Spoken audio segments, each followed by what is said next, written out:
అందరికీ నమస్తే అండి. విశాఖపట్నం పోర్ట్ ట్రస్ట్ వారు పెద్ద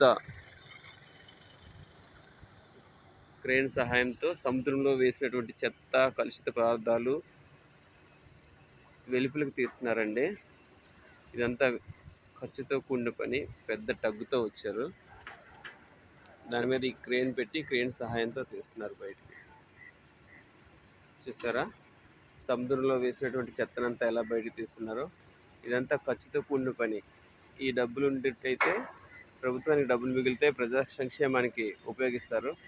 కానీ మన ప్రజలంతా చెత్త చెదారం ఇలా సముద్రంలో పారవేయడం వల్ల ఖర్చు చేసి దీన్ని బయటికి తీయాల్సి వస్తుంది. ఎక్కడైనా సముద్రాలు, నదులు, చెరువులు, కాల్వలు, నూతులు ఇలాంటి జలవనరులను కలుషితం చేయకుండా కాపాడుకుందాం.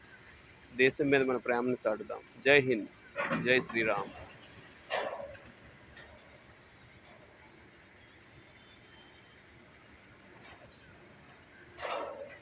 ఈ cleaning process bay of Bengal విశాఖపట్నంలో జరుగుతుంది. ఇది విశాఖపట్నం పోర్ట్ ట్రస్ట్ వారు ఈ క్లీనింగ్ చేస్తున్నారు. ఈ పెద్ద యంత్రంతో, పెద్ద క్రేన్ సహాయంతో ఒక టగ్ ద్వారా సముద్రంలో